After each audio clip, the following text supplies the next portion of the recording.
Hello, তো চলো এখন আমরা রিসেপশানে যাই। রিসেপশানে গিয়ে যা যা ফর্মালিটিস আছে সেগুলো করে নিই। ভাই রিসেপশানে কথা বলছে, তো ওখানে বললো প্রত্যেক জনেরই আমাদের ডকুমেন্টস দিতে হবে, শুধুমাত্র 5 বছরের নিচের বাচ্চার বাদে। আর এখানে কিন্তু তোমরা যতদিনই থাকবে ততদিনের রুম ভাড়াটা ফুল পেড করে দিয়ে তবেই তুমি হোটেলে থাকতে পারবে।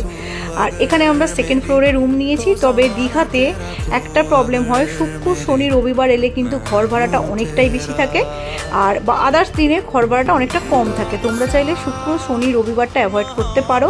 এখানে কিন্তু লিফটের ব্যবস্থা আছে, আর প্রত্যেকটা করিডোরের সঙ্গে ওই রকম সুন্দর একটা ব্যালকনি আছে, যেখানে বসে বসে তোমরা নাইট ভিউটা দেখতে পাবে। আর রাত্রির বেলাটা খুব সুন্দর রাখবে, যেহেতু একদম রোড সাইডে।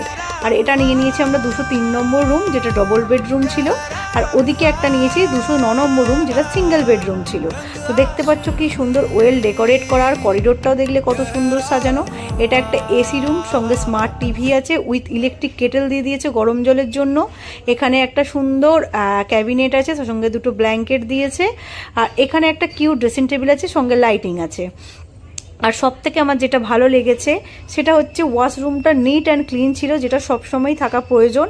আর এখানে গিজার আছে, আর সঙ্গে দেখিয়ে দিই একটা অ্যাটাচ ব্যালকনিও আছে। ভীষণ বড় রুম এটা।